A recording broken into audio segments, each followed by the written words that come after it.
Hello, this is Discourse Analysis, and this presentation was created by Ashley, Lily, Sarah, and Tessa.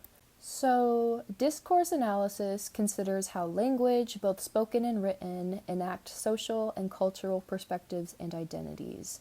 In other words, an individual using discourse analysis in their research are using the language of the person they're interviewing to try to find a deeper meaning within a particular context. This context usually comes from a social problem, and discourse analysis will focus on the interviewee's sounds, their grammar, or how their language is used to understand how they perceive that problem. Because perhaps they don't see whatever is discussed as an issue, and the researcher's job is to understand, based off their use of language, what kinds of perspectives they have and why. The big idea for discourse analysis is that social reality is socially constructed, and that a person's experience or viewpoint of the world is often influenced by ideas from the social environment that they live in. So there are two kinds of discourse analysis. The first is descriptive, and this one tends to be more neutral and objective. It analyzes language in a way that doesn't imply judgment or critique, and it looks at features such as syntax, semantics, pragmatics, and conversation structure. So, in other words, descriptive discourse looks at the arrangement and formation of sentences and phrases in social context to uncover the deeper meaning in their language. Now, while most research should be approached from a neutral or objective standpoint, this form of analysis is separated from its counterpart because you are not injecting any sort of opinion into why you're approaching the issue. It comes from a place of understanding an issue rather than trying to fix or solve a problem. And then critical discourse analysis is interpretive and critical, meaning it involves not just describing language use, but also evaluating and deconstructing the social forces behind it. The researchers who use critical discourse analysis are aiming to expose how language can perpetuate ideologies, such as racism, sexism, classism, and etc. So critical discourse analysis goes a step further than descriptive analysis because it aims to solve or address a problem using their interviewees' responses and to point out where the issue might be reproduced through language and discourse. So these are some key factors for researchers to focus on while they are analyzing the language of their participants. Sort of like a guidebook, these are called the 7 building tasks, and they're basically just things to be on the lookout for while you are interviewing your participant using this form of analysis. And so the first one is significance. How does one convey that something is important to them or important to their community? Where and how do they show meaning and importance in their language? The second one is practices and activities. What task is someone trying to accomplish? What are typical behaviors for them? What are their goals and motivations behind those goals? Number 3 is identities. What role is one trying to take on? How do they perceive themselves, either within or outside of the social context they live in? And who do they aspire to be? 4 is relationships. How does one create certain connections with others? How do they interact with the people around them? What kinds of people are they connecting with? 5th is politics. How does one's words imply the distribution of social goods? How do politics show up in the conversation? And how does their language frame those politics and how they perceive them?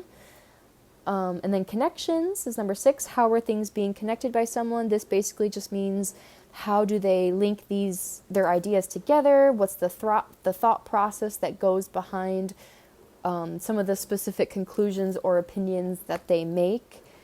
And then lastly, we have sign systems and knowledge. How are they applying privilege or taking away privilege from specific sign systems? So a sign system is basically any system of signs and the relationships between those signs and the individual's interpretation of those signs. How do they apply privilege or take away privilege from these systems?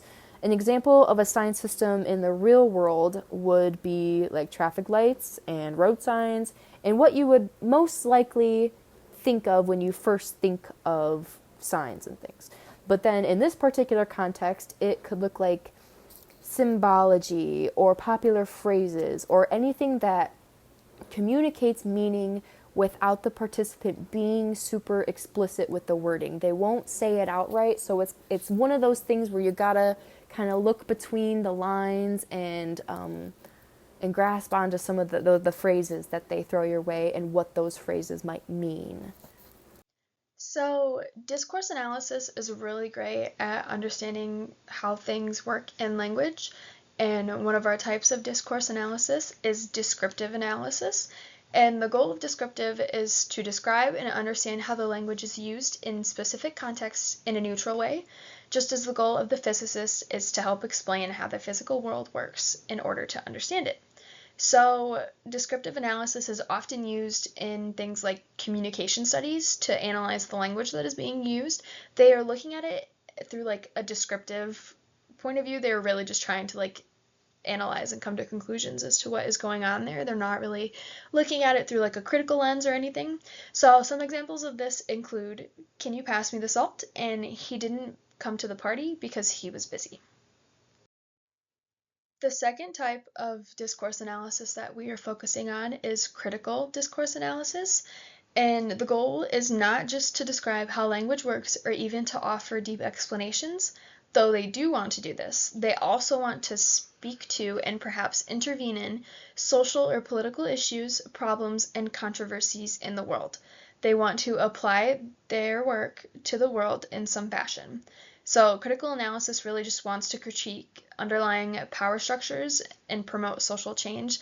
So, the power structures are things like social norms or institutions that are kind of used to like assert dominance and reinforce the social inequalities that are happening.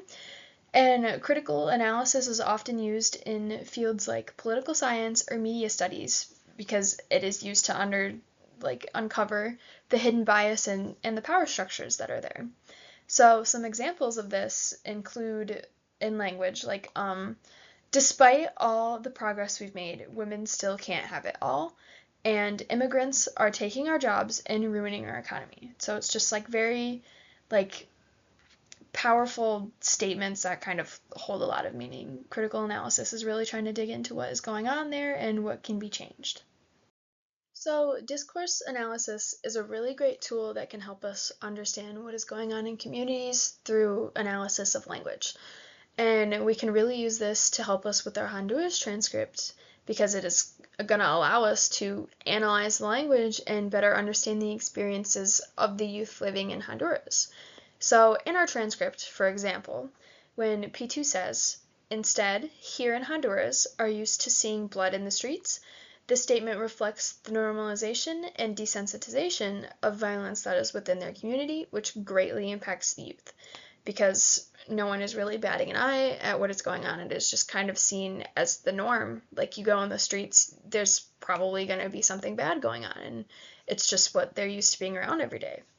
And then further down in the transcript, P2 mentions that there are no opportunities for people to study. And people, well, not the majority, but the people, they don't have the mentality to get a diploma, and because of this, they dedicate their time to opportunities to get money, like robbery, assaults, or other various things. So we can use critical discourse analysis to see that the lack of education here is continuing the violence cycle. We can look through the transcript, these pieces and more, and see that there are different issues at play, and it is showing through the language that there's this unfairness that is going on. And using critical analysis can help us further look in there and see maybe what is causing this through possibly social norms or some sort of institution or some sort of power that is pushing these people towards violence instead of education, because maybe they don't have the same opportunities that they would if there was some sort of different power going on, but they feel that the only way that they can get money is through robbery, assaults, and other various things. So we can really use discourse analysis to fully analyze this transcript and see what is going on here.